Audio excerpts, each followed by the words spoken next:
El piso de la boca está dividido en dos partes. ¿Quién lo divide? Este músculo. Vean, una vez que subí, ¿quién ya no va a haber problema de lectura? Porque si ustedes quieren seguir la lectura y me hacen caso, les vuelvo a decir, no van a, ninguna de las dos cosas van a servir. Este músculo que en el video divide el piso de la boca en dos. Hay una parte que está por encima del músculo miloideo. ¿Quién está por encima? La lengua y la glándula sublingual. Por eso estudiamos la región lingual y la región sublingual. ¿Y quién está por debajo del músculo miloideo? Todo lo que llamamos la región suprayoidea. Eso vamos a ver. A ver, ¿quién me empieza? Vamos a empezar con la región suprayoidea. La región suprayoidea es una región que está limitada hacia adelante y hacia afuera por este borde inferior de la mandíbula. Y hacia atrás por el hueso ioides. Es todo lo que se llama la papada, ¿no? Donde se acumula grasa. Aunque seamos flaquitos, todos a veces parecemos gorditos. ¿No? A veces pueden tocar. Esa es la región suprayoidea. ¿Cómo es? Ustedes ya saben, ¿no? ¿Cómo es su construcción externa o configuración externa? ¿Plano o convexa? ¿Por qué se acuerda?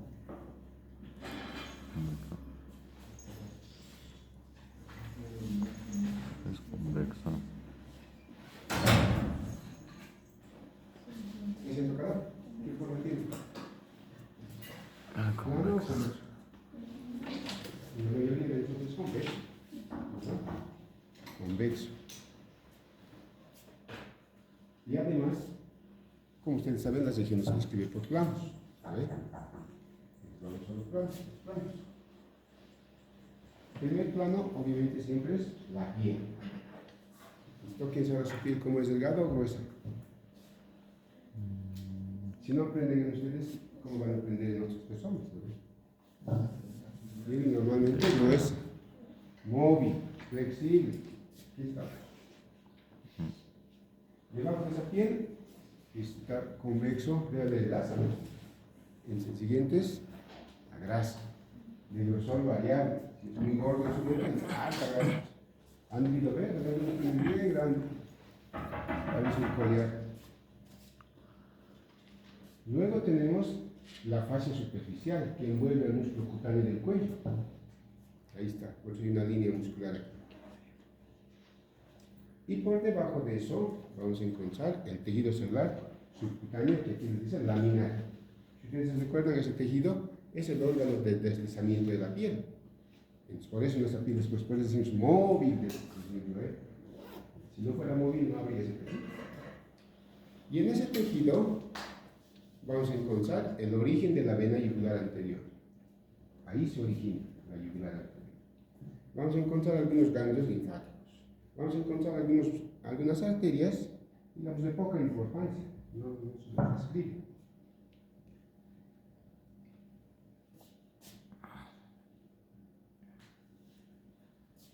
Después de ese tejido celular, viene la primera aponeurosis. Tres aponeuroses tenemos, ¿ve? Cervical superficial, media y profunda. Aquí viene la primera aponeurosis cervical superficial. A partir de ahí, esta región que estamos describiendo se divide en dos. Hay una región suprayoidea media, que es todo esto, y hay una región suprayoidea lateral, o región submaxilar. Entonces, la región suprayoidea había tenido a su vez tres regiones, media y dos laterales. ¿Ya han encontrado? Sí, lo vean. Tienen que ubicarse ahí. Y de eso no vamos a hablar. Ahora, en la región suprayoidea media, después de la aponeurosis cervical superficial, ¿qué encontramos? Dos planos musculares. El primer plano muscular, constituido o formado por este músculo, vientre anterior del músculo digástrico. Debajo de ese músculo, el siguiente plano muscular, el músculo miloioideo, que al final de la clase lo vamos a describir uno por uno. Ahora lo estamos nombrando. Solo eso encuentro en la región suprayoidea media. Entonces, mire a la parte lateral. Región suprayoidea lateral, donde están sus glándulas submaxilares. Por eso también se llama región subclavículo lateral, región submandibular o región submaxilar. Cualquiera de esos nombres es válido. Ahí está, ¿eh? Está mostrando la glándula. Eso corresponde a la parte lateral. Ahí están sus diferentes nombres. En esta región ya no se describe por planos, sino se describe por celda y contenido, como continente y contenido, ¿no? Así han descrito algunas veces, aquí la celda submaxilar, entonces vemos en un corte. ¿En qué corte es esto? Sagital, brachiosal, frontal. ¿Qué corte es esto? Es un molar.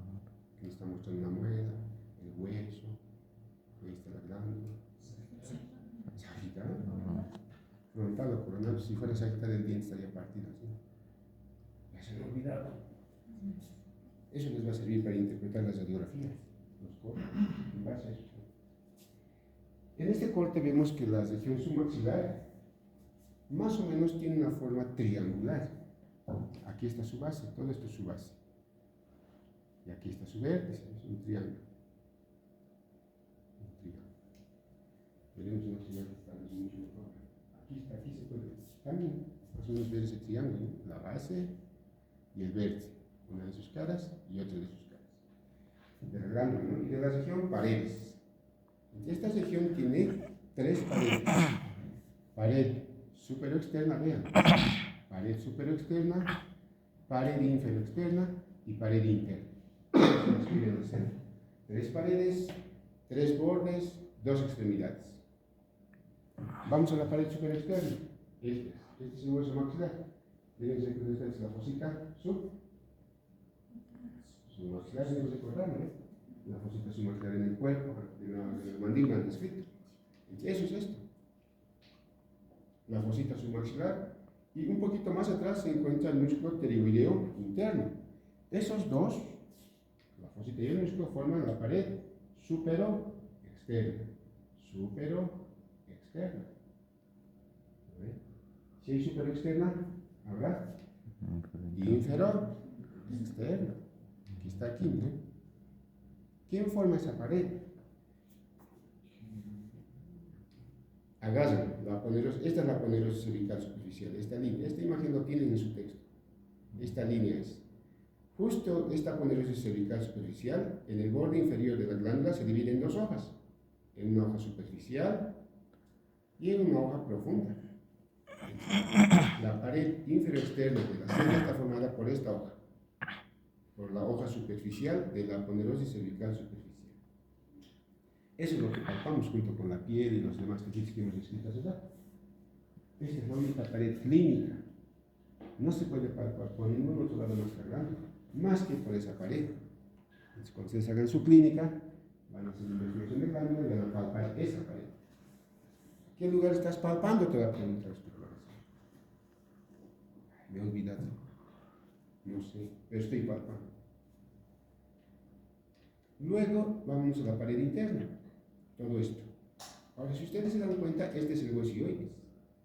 No, este es el hueso hioides. Aquí está el hioides. Este es el tendón intermedio del digastro. El hueso hioides está justo casi en el medio de esta pared. Por eso se describe esa pared, cómo está formado por encima del hueso hioides y cómo está formado por debajo del hueso hioides. Entonces vamos a ver cada uno de los segmentos. Por debajo del hueso hioides está formado por la hoja profunda de esta aponeurose, que ya sabemos su nombre, aponeurose cervical superficial. Hoja superficial, hoja profunda, hemos dicho, ¿no ve? Por debajo el hueso hioides, pero no va directo al hueso hioides, esta hoja profunda, no va directo así, sino es que va, envuelve al tendón intermedio del músculo digástrico, le hace como un túnel fibroso, y ese túnel se llama la corredera fibrosa. Y luego recién se va a ir, después de envolver al tendón intermedio, recién va al hueso hioides. ¿A qué parte? Al asta mayor del hueso hioides. Si ustedes recuerdan, ese asta mayor tiene un borde externo, ahí se inserta. Entonces ahora pueden decir, ¿quién se inserta en el borde externo del asta mayor del hueso hioides?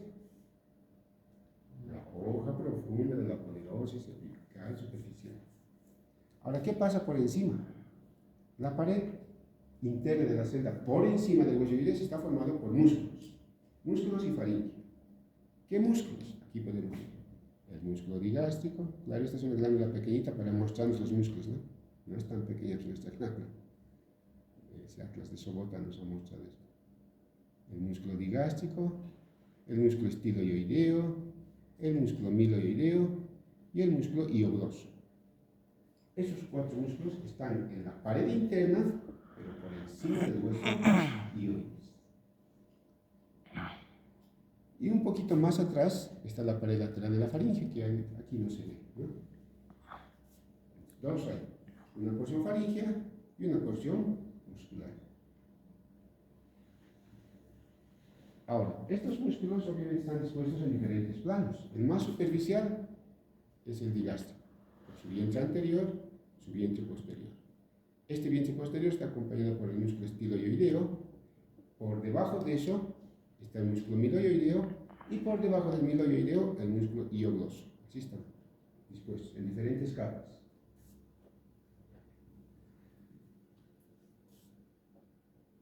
Ahora, entre estos músculos y en esta pared interna hay varias estructuras como la arteria facial, como el nervio lingual, el nervio hipogloso mayor.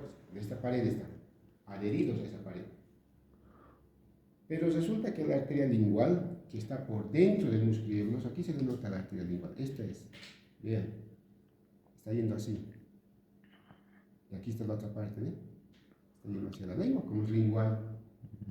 Entonces, esta arteria pasa por 2 triángulos. Ahí están sus nombres, triángulos quirúrgicos. De repente, muchos de ustedes no van a usar, pero los que van a hacer cirugía sí van a usar. Ahí se los dibujo el primer triángulo, miren. El vientre posterior del digástrico, el asta mayor del hueso ilioides y el borde posterior del músculo hiogloso. Este triángulo. 1, 2, 3. ¿Ya han notado? Ahí está. Esos son los límites del triángulo de Bethlen. Por ahí pasa la arteria lingual. Por ahí. Si corto este músculo hiogloso, entonces empezaría esta arteria acá. Pero no se conforma con pasar por ese triángulo, sino que también pasa por otro triángulo que está formado, mira, por el nervio hipogloso mayor, el tendón intermedio del digástrico y el borde posterior de este músculo que es el miloioideo. Este es el triángulo pequeñito, el triángulo de Pirogov. Por ambos triángulos está pasando nuestra arteria lingual. Pero ¿cuál es la diferencia entonces? Tiene que ver algo, ¿no? La diferencia. Resulta que esta arteria lingual, una de sus ramas colaterales se llama dorsal de la lengua.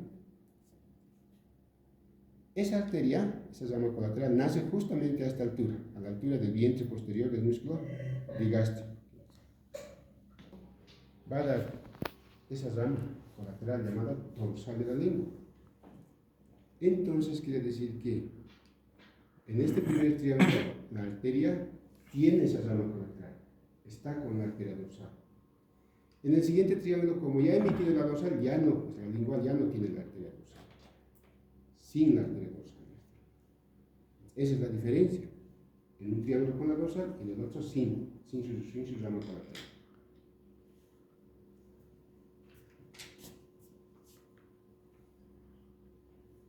También les había dicho que tiene extremidades, ¿no ven? Una extremidad anterior que está más o menos por detrás de este ángulo. Formada entre este músculo, vientre anterior del gástrico y el miloioideo. Algo por detrás está. Mientras que su extremidad posterior está separada de la otra glándula vecina, que es la parótida. Acá viene ahí está la parótida. Están separadas ambas. Pero están separadas por un tabique,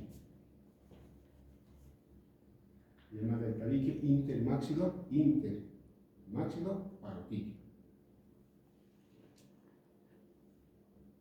O también, como está entre 2 glándulas, el tabique interglandular, que ustedes ya van a ver en el texto, tiene diferente constitución, por debajo y por fuera de este ángulo, y por arriba y por dentro del ángulo, es diferente su formación. Para eso no hay imágenes, como son membranas, no hay pues imágenes de esas formaciones. Pero por les puedo orientar en que ese tabique interglandular, por debajo y por fuera de este ángulo, está formado por 2 ligamentos. Un ligamento que va del ángulo hacia la ponerosa cervical superficial que cubre el borde anterior del músculo esternocleidomastoideo. Así. Se llama la cintilla maxilar. Eso, hacia afuera. Y hacia adentro, la parte inferior del ligamento estilomaxilar. Hacia adentro. Entre esos ligamentos se extiende una expansión aponeurótica que une los dos ligamentos y separa ambas glándulas, por eso interglandular. ¿Qué más tenemos aquí? Ahora, ¿cuál es el contenido de la celda? Ya hemos visto las paredes, ¿no? Sus bordes, están pasando por alto. Tiene bordes opcionales, el borde externo que está a nivel del borde inferior de la mandíbula. Borde inferior que está justamente en la división de la ponerosa cervical superficial, acá. Y borde superior que está a nivel de la inserción del músculo miloideo sobre la mandíbula, a nivel del surco alveolo lingual. Y más hacia atrás se continúa directamente con la sección paranasal. Ahora sí vamos al contenido. El principal contenido es la glándula. Ahí está, llenando la glándula. Llena casi todo. Y si es el principal contenido y llena casi todo, entonces esta glándula tiene que adoptar la misma forma que la celda, ¿no es cierto? Es como si nosotros, o yo engordaría, que ya no habría campo en este curso, entonces tendría que volverme casi cuadrilátero, ¿no? Para adaptarme a las paredes. De la misma forma la glándula tiene, pero ya no tiene paredes. Entonces ahora se escribe caras. Cara interna, cara superior externa y cara inferior externa. Lo mismo, ¿no ve? Solo se le cambia el nombre, por ejemplo. En vez de pared, digo cara. Tiene borde superior, borde inferior, borde externo. Tiene extremidad anterior y extremidad posterior. Lo mismo que la celda. No puede cambiar. Y sus caras están en relación con las estructuras que ya conocemos. Por ejemplo, la cara superior externa estará en relación con la fosita submaxilar y con el músculo pterigoideo interno hacia atrás. Lo mismo, no podemos cambiar, solo podemos escribir en sentido inverso. La cara inferior externa estará en relación con la hoja superficial de la ponerosa cervical superficial. ¿Lo ves? Y obviamente los demás tejidos están sobre esa. La cara interna, hacia arriba, con la musculatura que ya hemos mencionado, gástrico, estiloideo, hiogloso, miloideo. Hacia abajo, con la hoja profunda de la ponerosa cervical. Entonces, similar, le tienen que agregar el peso de la glándula. ¿Cuánto pesa la glándula? Similar. ¿Cuánto pesa?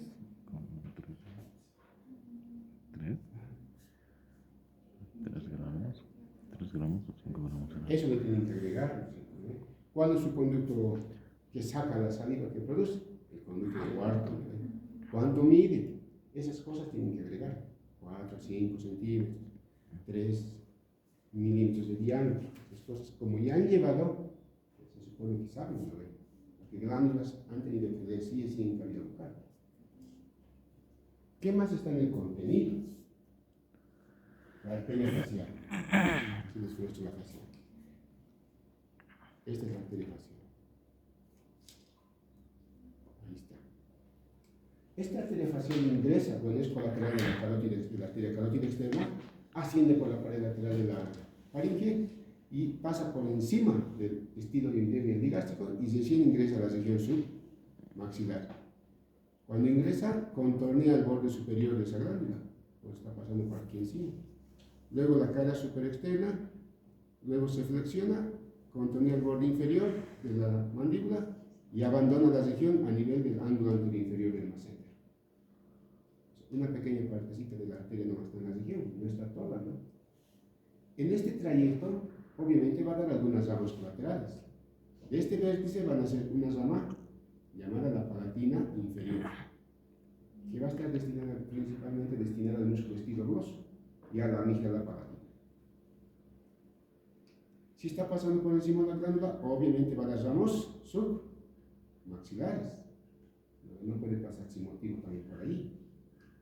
Y a este nivel, antes de abandonar la región, va a dar una arteria llamada la arteria submental, que discurre casi por el borde inferior de la mandíbula, un poquito se oculta para no ser aplastada, ¿no?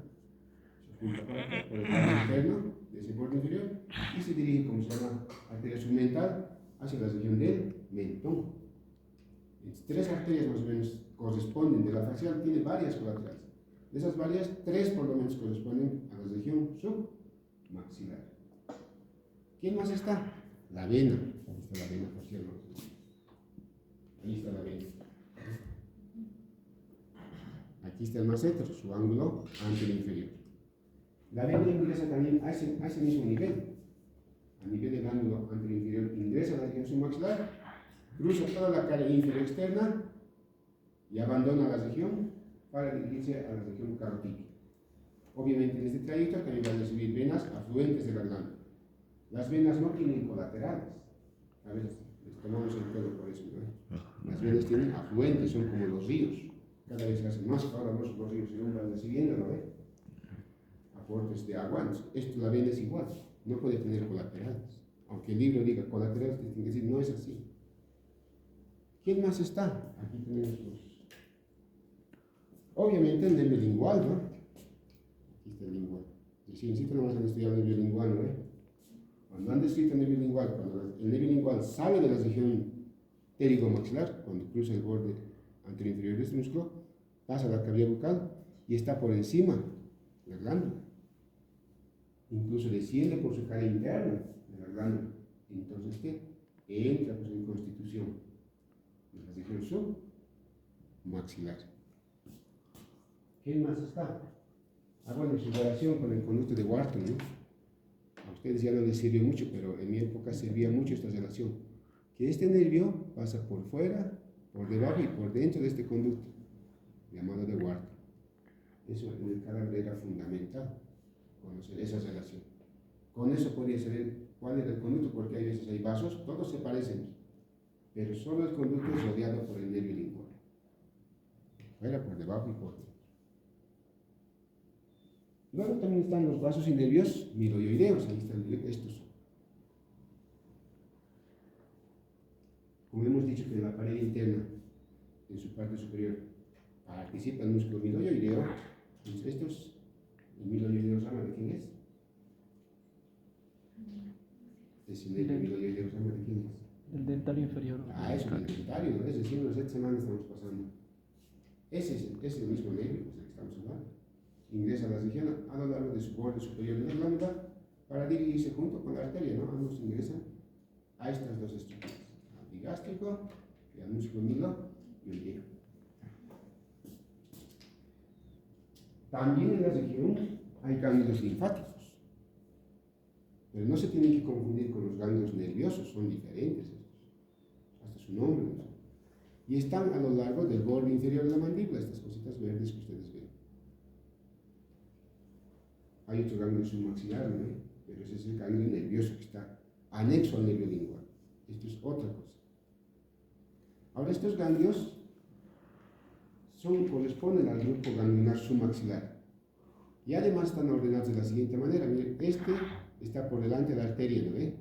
Y de los vasos faciales. Por eso se llama prevascular. Hay otro que está por detrás, casi por detrás. Si está por detrás, retrovascular. Este otro está por delante de la glándula, entonces preglandular. Si este está por detrás de la glándula, retroglandular. Esos tipos de ganglios son prevasculares, retrovasculares, preglandulares, retroglandulares. Ya la siguiente semana vamos a avanzar esto seguro y ustedes van a ver de dónde se coge linfa. Casi de toda la cara se coge. Seguramente les van a explicar cuando estos ganglios aumentan de tamaño. Quiere decir que hay un problema en esas regiones. Son como los nervios, tienen sus propios territorios. Uno de ellos es la cavidad bucal. ¿Sabes? Cuando palpan esos ganglios, ahí están agrandados, se pueden palpar, porque los ganglios normalmente, si ustedes se tocan, no se palpan, no se pueden cortar. Pero si está agrandado como una alberjita, entonces uno dice, algo debe haber. Lo más frecuente, caries, ¿no? Sin mirar la boca ya ustedes pueden determinar que hay caries por ganglios agrandados. Y si no encuentran caries, ya, pues, sospechoso, ¿no? Otra lesión que no se ve, debe haber. Importantes son los ganglios. Luego pasamos a la región infraioidea, la región que está por debajo del hueso iliaco. Hemos visto que está por encima, ¿no ves? Ahora veremos lo que está por debajo. Esta región infraioidea está en la parte media y anterior del cuello. Se extiende desde la piel que ustedes pueden tocar, hasta la columna vertebral. Imagínense. Es bastante, en profundidad es bastante lejos. ¿Cómo está limitado? Hacia arriba el hueso ioides, hacia abajo esta concavidad que tienen aquí. Si ustedes se tocan, aquí en medio hay una escotadura. La horquilla external se pueden tocar, ese es el límite inferior. Y a los lados, el borde anterior del músculo esternocleido mastoideo, como dice aquí. Es que esto es sacado del internet. No me he podido hacer yo solito. Esos son los límites. Entonces es un triángulo de base superior. En ese triángulo ustedes pueden tocar la manzana de Adán. ¿Todos tienen la manzana de Adán? ¿O las chicas no tienen? ¿Tienes manzana de Adán? ¿No tienen? Pero si ustedes han comido, se van a comer la manzana. Nosotros lo hemos dejado acá. Por eso se nos nota, porque aquí está la manzana. No nos hemos quedado. Nos morimos con la también. En realidad todos tenemos, varones y mujeres. Pero la angulación no más varía. La angulación del cartílago tiroides es más agudo en los varones, por eso se hace saliente, más puntiagudo, por decir. Y en las mujeres no, pues es más amplio, por eso no se nota, pero sí tiene más, no se alegra. Más abajo podemos encontrar el cartílago cricoides. Debajo de la manzana de Adán, un poco más abajo, unos 2 centímetros o casi 3, hay un anillo. Cricoides quiere decir anillo. Así ya saben si van a regalar o van a recibir cricoides. No quiero decir yo quiero un cricoides. Hasta que busque, pregunte, ya se va a salir. Y más abajo ya los anillos de la tráquea. En todo eso se ve. Vamos a escribir la región. Ahora tóquense su piel. ¿Cómo es? Y compárenlo con la piel de la región suprayoidea. ¿Es igual? No. Como no está todavía entrenado su tacto, parece igual, ¿no? Pero la piel del cuello es mucho más fina. ¿No ve? Mucho más fina. Delgada, móvil, flexible, se puede estirar también. ¿No ve? Debajo de eso, obviamente, hay un panículo adiposo. Normalmente pobre, o sea, poco, ¿no? No como la otra región. Debajo de eso, otra vez, ¿no? La fascia superficial, que está envolviendo al músculo cutáneo del cuello. Y debajo de eso, tejido celular laxo laminar. En ese tejido celular laxo laminar vamos a encontrar una parte de la vena yugular anterior. Aquí arriba la hemos originado, ¿se acuerdan? El origen de la vena, hemos dicho, ¿no ve? Esa vena está descendiendo. Es una partecita, porque por debajo del hueso ioides esa vena se va a introducir a la primera aponeurosis. Una partecita no más vemos. Unos 2 centímetros. Y luego ya encontramos la primera aponeurosis cervical superficial. Aquí se puede ver, no es igual el color verde. Aquí nos está mostrando aponeurosis. Esta aponeurosis se inserta por los adhieres arriba, los ioides, hacia abajo al borde anterior de la horquilla external. Hacia los lados se desdobla para envolver a este músculo. Ahí lo dejamos. En el espesor de esta aponeurosis vamos a encontrar, obviamente, la vena yugular anterior. Ahí en ese espesor lo encontramos. Después escribimos como tercer plano este pequeño espacio. Encima de la horquilla external está. ¿Cómo está formado este espacio? Hacia abajo la horquilla external, o sea, la parte superior del esternón, ¿no? Hacia adelante la aponeurosis cervical superficial. Hacia atrás la aponeurosis cervical media. Entonces, 2 aponeurosis y un hueso limitan este espacio supraesternal. ¿Y por qué hay que saber ese espacio? Porque justamente en ese espacio está la vena yugular anterior. Así viene la vena yugular anterior, está descendiendo, descendiendo, descendiendo, y de pronto se va hacia afuera, aquí. Entonces, ese codo encontramos aquí. Desciende, desciende y se va hacia afuera, esta parte. Cuando vienen laringe, les van a enseñar seguramente una técnica para perforar la laringe con cualquier instrumento, porque es una atención de emergencia. Pero no se puede perforar en la parte inferior, porque si perforas la parte inferior de la laringe o los inicios de los primeros anillos de la tráquea, podrías lesionar esta vena. Esa es su importancia. Hay que recordarse, pues, obviamente nadie quiere que uno esté en esa emergencia, ¿no? Que su paciente se esté ahogando por la anestesia que hemos puesto y tengamos que perforarle su laringe, ¿no? Para que ingrese oxígeno, aire. Debe ser terrible esa experiencia, ¿no?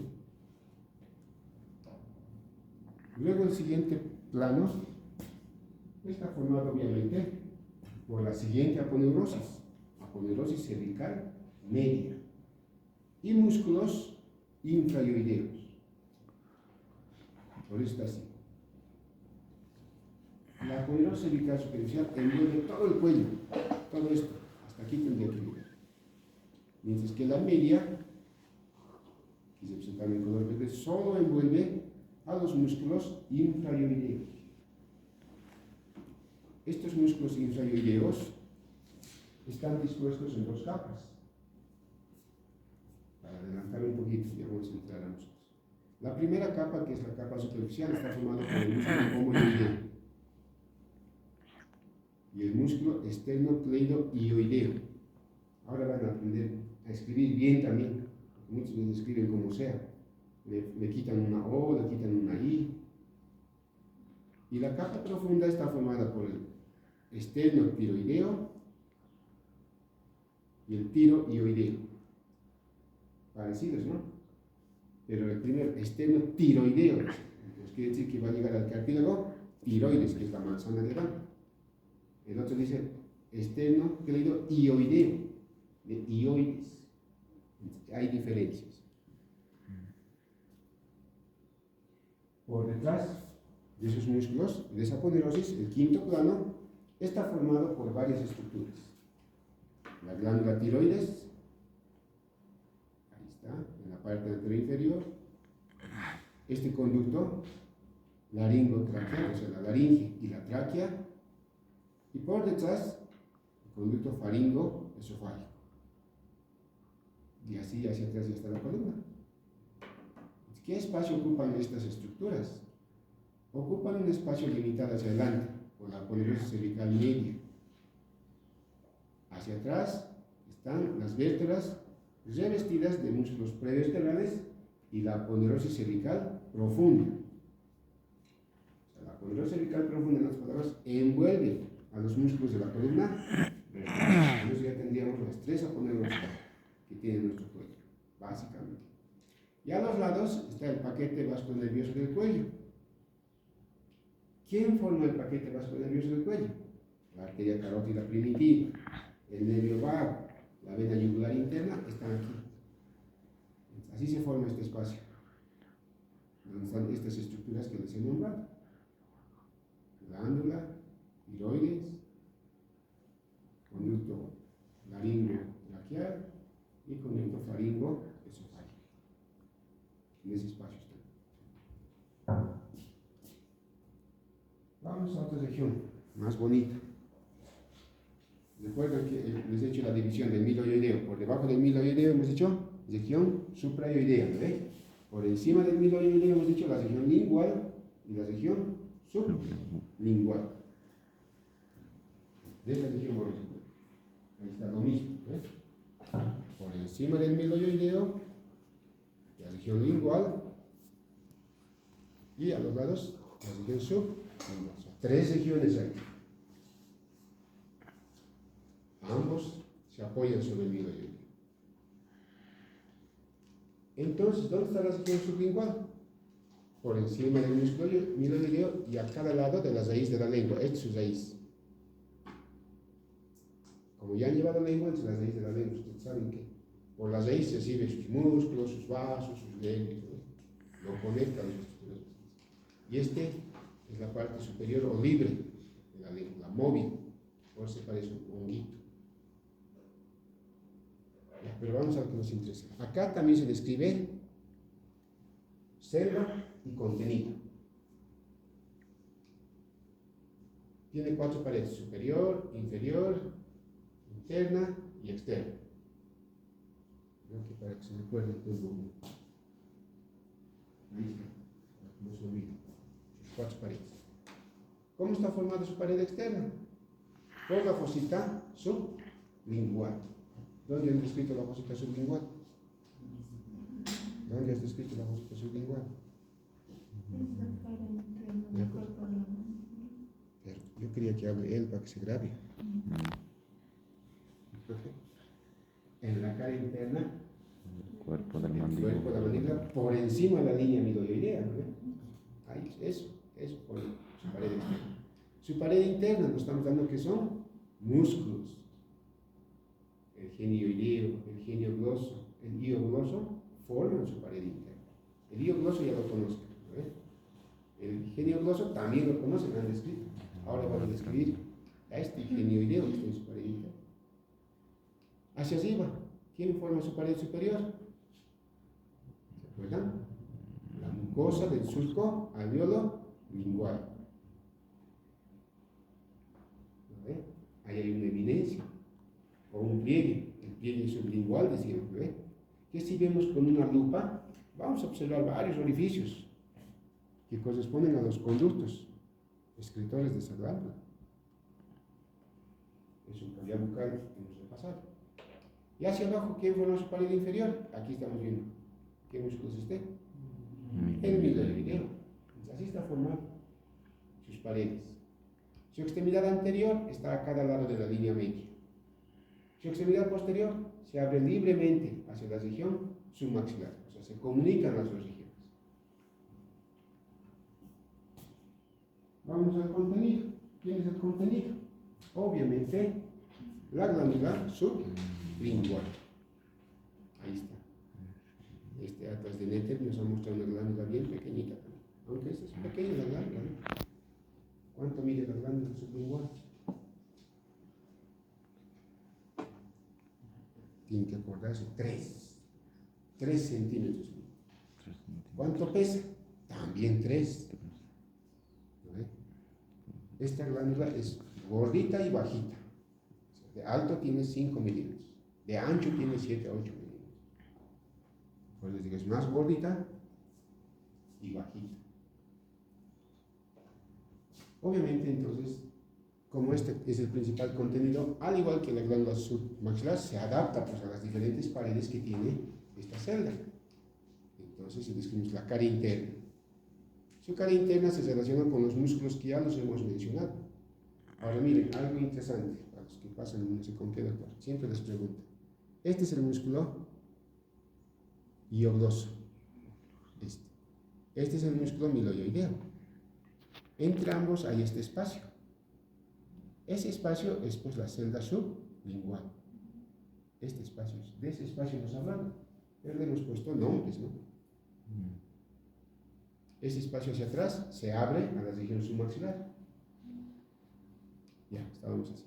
Entre los músculos que ya hemos mencionado, el iogloso, el genioideo, el genio se relacionan con la cara interna de la glándula. La cara externa de la glándula se relaciona con la fosita sublingual y con el músculo miloideo. Su borde superior va a determinar la eminencia sublingual. Aquí. Cuando levantamos la lengua, aquí vemos una eminencia. ¿Se han debido fijar alguna vez o no se han fijado? En el espejo, a ver, levantar el ay, qué bonita había sido mi eminencia sublingual. Ay, rosado. Siempre por decir, tienen que aprender en ustedes todo lo que se puede. Cuando ustedes se van a reconocer en un paciente va a ser fácil. Van a perder ese miedo que inicialmente hay. Es como cuando repasas tu libro, ¿no? Parece que sabes bien. Cuando vas a la imagen, ya te has olvidado. Eso les va a pasar con los pacientes las primeras veces, hasta que se acostumbren. Y su borde inferior obviamente está a nivel de este ángulo. Bueno, aquí falta el genioideo, no está, entre el genioideo y el miloideo forman un ángulo y ahí está justo su borde inferior de la glándula. Su extremidad anterior, a cada lado de la línea media, separada por tejido cervicoadiposo del lado opuesto. Su extremidad posterior se comunica libremente con la región submaxilar. ¿Qué más hay en esta región? En esta región también está el nervio lingual y el conducto de Wharton. Miren, el conducto de Wharton está recorriendo la cara interna de la glándula, por lo tanto, está presente en la región como contenido. Aquí está el nervio lingual. Les había dicho el dato de que contornea el conducto de Wharton pasando por fuera, por debajo y por dentro, ¿no? Es parte también del contenido. ¿Quién más está? El nervio hipogloso mayor. Aquí está este nervio hipogloso. Entonces, este es el músculo hiogloso. Este nervio está sobre el músculo hiogloso. Y como el hiogloso es parte de la pared interna de la celda sublingual, entonces entra en el contenido de la región sublingual. También en esta región, sobre el borde inferior del músculo hiogloso, en estos textos de Nether está sobre el borde, este músculo hipogloso mayor. Sobre su borde superior, en este caso diríamos, ¿no? Pero como bien decimos, sobre su borde inferior, siempre está la vena lingual. La vena lingual también se convierte en contenido de la región sublingual. Por dentro del músculo hiogloso está esta arteria, que ya la conocemos, la arteria lingual. ¿Recuerdan del músculo lingual inferior? Este es lingual superior e inferior ahí, ¿no ven? Este es el inferior. Sobre su borde inferior de ese músculo está la arteria lingual y le da uno de sus ramos a la glándula sublingual. Justamente se llama la arteria sublingual. Esa arteria sublingual está destinada a esta glándula que estamos escribiendo, por lo tanto, es parte del contenido también. Y obviamente vamos a encontrar linfáticos, ¿no? Linfáticos que están viniendo de la lengua, unos pasan por fuera, otros pasan por dentro de la glándula. ¿Y dónde deposita la glándula su linfa? En los troncos linfáticos internos. Ahí deposita. Y eso lo va a llevar ya a los ganglios de la cadena yugular interna. Aquí está, por ejemplo, un poquito les mostraré, un absceso, ¿no? De la región sublingual, o sea, de un diente inferior. Estos abscesos pueden dirigirse por debajo del miloideo o por encima del miloideo. Eso también ustedes tienen que recordar. Si está debajo del miloideo, es fácil de drenarlo. Fácil es que les hagan un huequito por un lugar débil que les van a enseñar y drenan. Pero si está por encima del miloideo, ya es mucho más difícil, porque tienes que atravesar varias estructuras y al músculo miloideo más.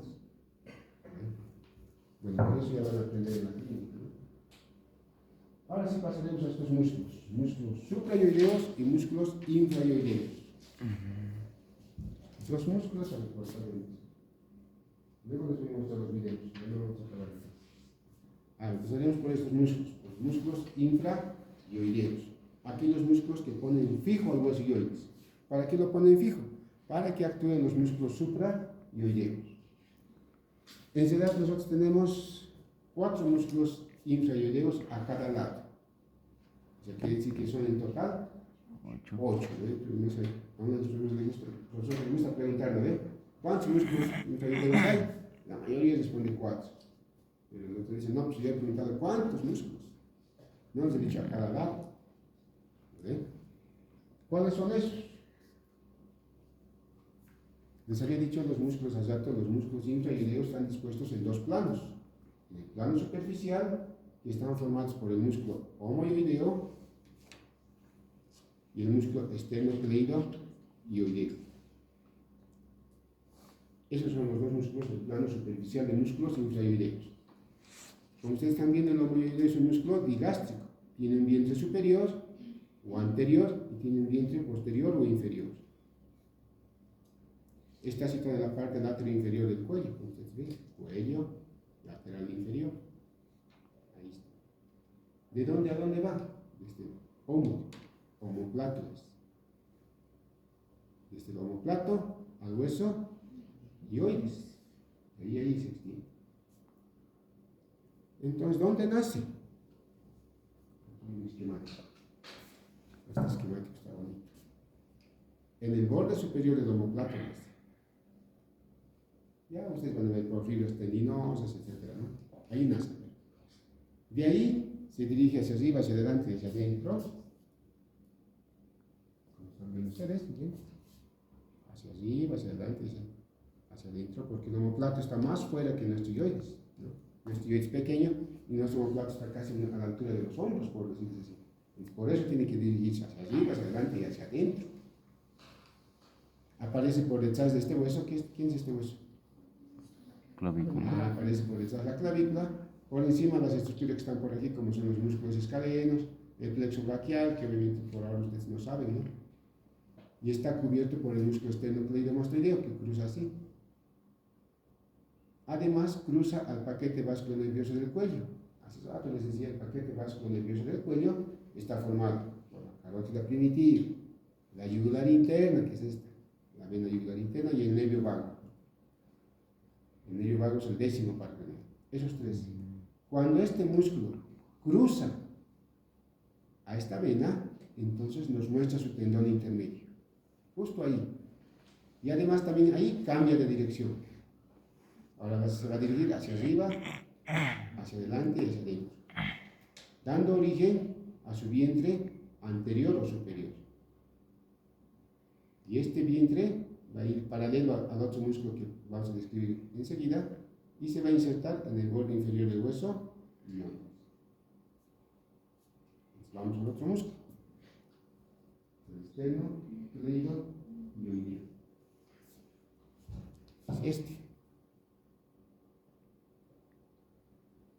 ¿Por qué no es este? Porque este justamente tiene intersección tendinosa, hay una línea. Este no tiene. De eso nos damos cuenta. Este es un plano profundo. Este es el tiroideo y este es el esternotiroideo. Este no, pasa directo hasta el hueso hyoides. Esternocleidomastoideo. ¿De dónde a dónde va?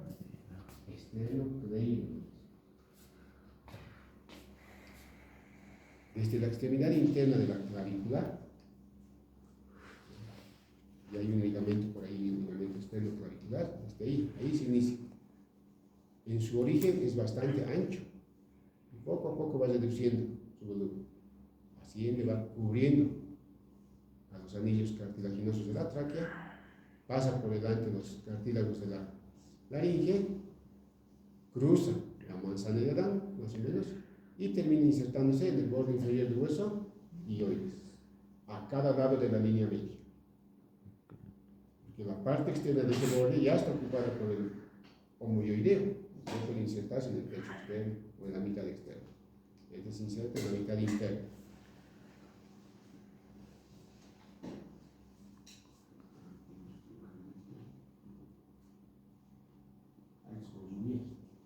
Ahí está, esta imagen tienen ustedes. Ahí está el homohyoideo y ahí está el esternocleidomastoideo. Miren, este músculo, si lo comparan con el otro lado, no tiene esta línea. ¿Lo ven?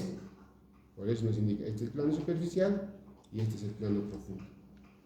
Ahora vamos a ver por qué esa línea. Ahora les decía, lo que les he hablado son del plano superficial. Ahora vámonos al plano profundo de músculos. ¿Quiénes forman ese plano profundo? El esternotiroideo, así, y el músculo tiroideo. Esos dos músculos son del plano profundo. ¿Dónde nace el primero? Obviamente todos estos músculos que estamos escribiendo, son como cintas musculares. Por eso dice el libro asintáticos, ¿no? Como cintas, así delgados, planos, largos. Porque como les estoy dando el término general, ya no lo estamos escribiendo uno por uno. Este músculo, este es la parte superior del esternón, lo que llamamos el manubrio. El esternón, la parte que se toca donde está la escotadura que les he dicho, ¿no ves? Toda esa parte se llama manubrio. Este se inserta en la cara posterior del manubrio. ¿Por qué se da como manubrio? ¿Han manejado bicicleta? ¿Dónde está el manubrio de la bicicleta? Ahí con unos fierros laterales, ¿no ve? Igualitos son pues nuestras clavículas con el esternón forman como un manubrio. ¿No ve? Pues, las clavículas de las clavículas nos agarraríamos. Por esta parte media, manubrio. Ahí en la cara posterior nace. De ahí asciende, pegado casi a la tráquea y a la laringe, y termina en esta cresta. Este es el cartílago tiroides. Ahí está la manzana de Adán. Por eso, externo, tiroideo. ¿Dónde? ¿En qué parte? Justamente en la cara anterolateral de ese cartílago presenta esta cresta y dos tubérculos, superior e inferior. Si quieren complicarse, posterior superior, anterior inferior. Entonces ahí termina insertándose este músculo. Por eso se llama externo tiroideo. De cartílago tiroides viene su otra parte. Y el otro.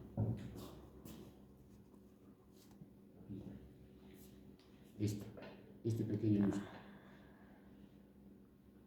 Lo veremos en un esquema. El tiroideo. Ahí está. Otra vez el cartílago tiroides. Ahora el hueso ioides. ¿Dónde nace este músculo? En esta cresta, o sea, en la misma parte donde ha terminado, en la cresta lateral y en los tubérculos que presenta el cartílago tiroides. Ahí nace. De ahí se dirige hacia arriba, cubre este espacio y termina insertándose en el hueso ioides. ¿En qué parte del hueso ioides? Como dicen, en vaso pequeño viene lo mejor, ¿no? O los más pequeñitos son los más tóxicos, los más controladores, ¿no? Igualito este. A pesar de ser pequeñito, tiene más inserciones que los otros. Se inserta en el borde inferior del hueso ioides, del cuerpo del hueso ioides. Se inserta en la cara posterior del cuerpo del hueso ioides. Se inserta en la cara inferior del asta mayor del hueso ioides. Muy diferente a los otros, ¿no? Siendo tan pequeñito, tiene más inserciones que los otros. Estos músculos, todos estos músculos que hemos visto, infraioideos, están inervados por el nervio hipogloso mayor. ¿Qué parte craneal es el hipogloso? El doceavo, ¿no? 12.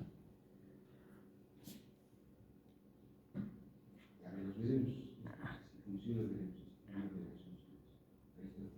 Delgadas cintas musculares, ¿no?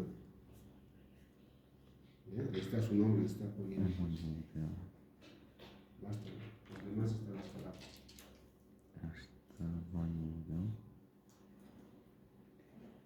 Son bien delgados estos músculos. Tan delgados que después de unos 2 días de reconocer el cadáver ya estaban rotos. No se podían conservar mucho. Y para que se recuerden sus diferentes inserciones óseas.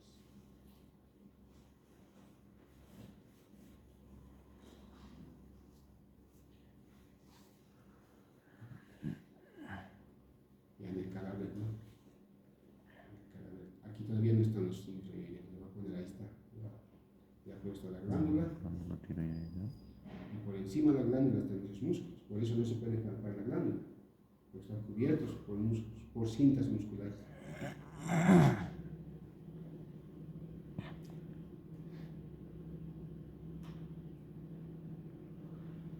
Es la manzana de Adán, ¿no?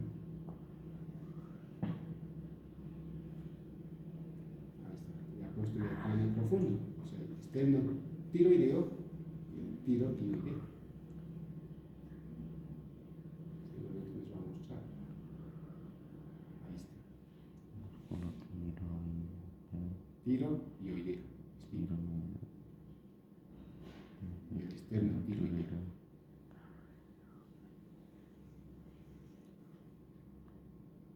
Ambos planos musculares están envueltas por la ponerosis cervical media. Que olvides. Media. Ahí está ya el plano superficial. El externo cleidoioideo y el homoioideo.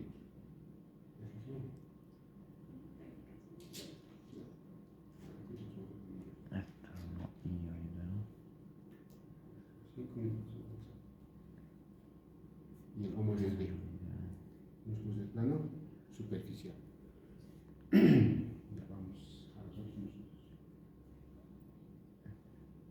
Los músculos suprayoideos también son 4. En total 8. ¿Quiénes son esos músculos?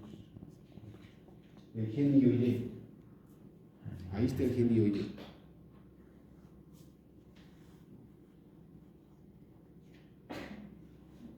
Este músculo, corto, grueso, yuxtamedial, quiere decir a cada lado de la línea media se encuentra.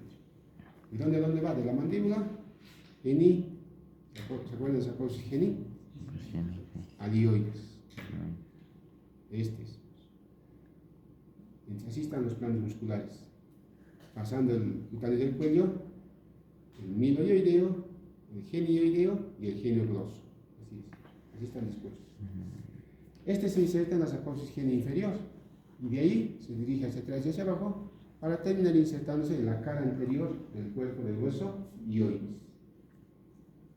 Estrecho en su extremidad anterior, amplio en su extremidad posterior. Ahí está su esquemático.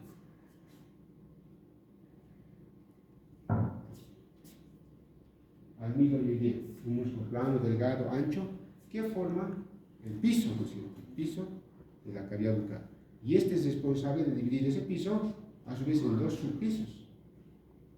Regiones que están por encima del miloioideo y regiones que están por debajo del miloioideo. Ahí está. Y regularmente cuadrilátero. Se extiende desde la mandíbula al hueso ioides. Y a esta línea más. Se llama el rafe, maxilo-ioideo. Este músculo que se inserta hacia arriba y hacia afuera en la línea miloioidea, en toda la línea miloioidea. De ahí envía fibras de diferentes tipos, fibras anteriores y fibras medias que terminan insertándose en el rafe maxiloioideo. Y las fibras posteriores bastante oblicuas, miren, terminan insertándose en el cuerpo del hueso ioides a lo largo de su borde inferior.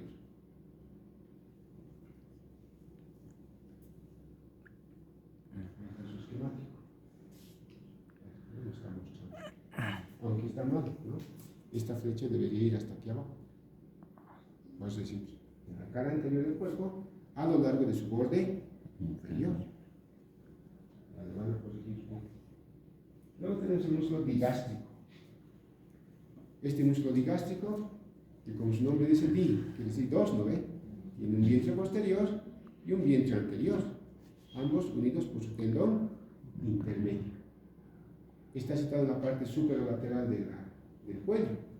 Se extiende desde las regiones de la porción mastoides o desde la porción mastoidea hasta el borde inferior de la mandíbula.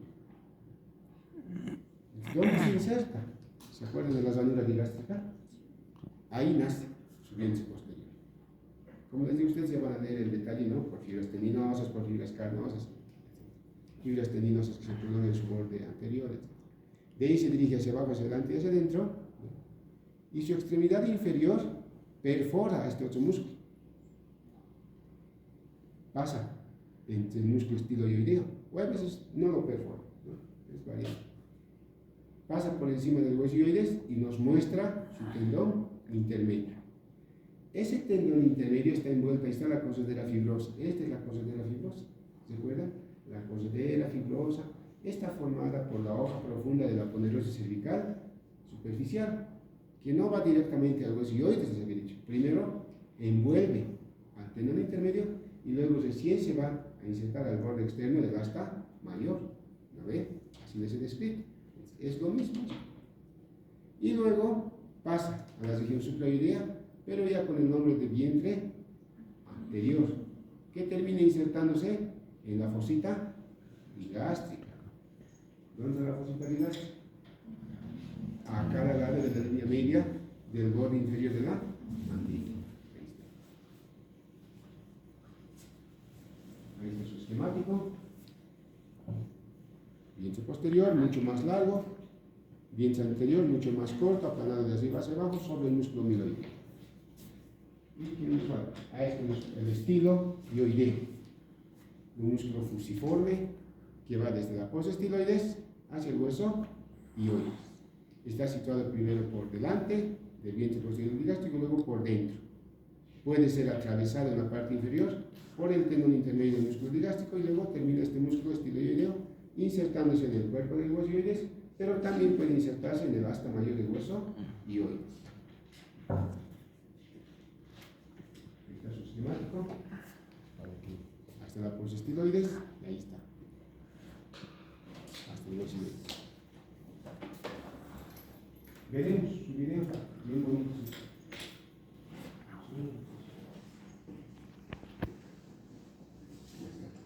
Ahí está el nido ioideo, miren, parece una hamaca. ¿Lo ven? Una hamaca parece. Ahí están sus inserciones. Por eso la osteología es base, ¿no? Si saben osteología, nadie se puede perder en las inserciones. Bastante interesante este video.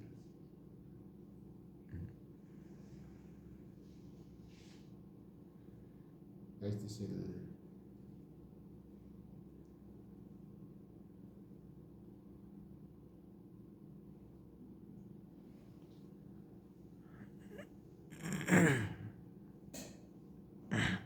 Seguimos con el nivel.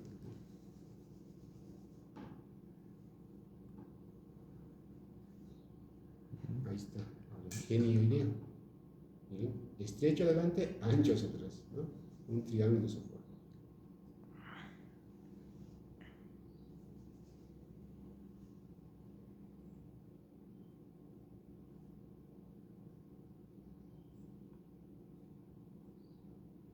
El estilo ioideo.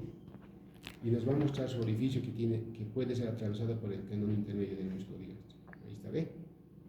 Por ahí pasa a veces.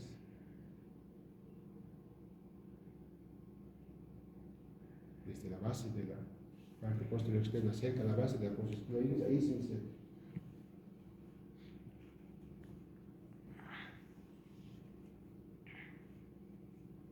Y el otro, el digástrico, su vientre anterior.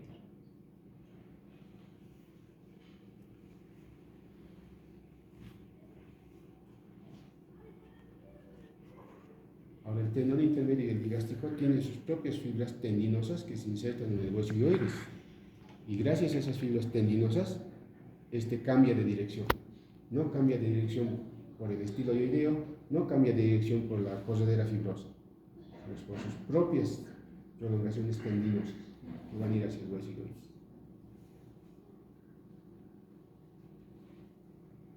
Este es el tendón intermedio, bien bonito.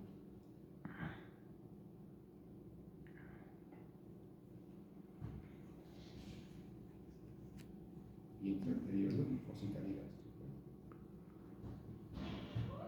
Eso se puede tocar a esta misma.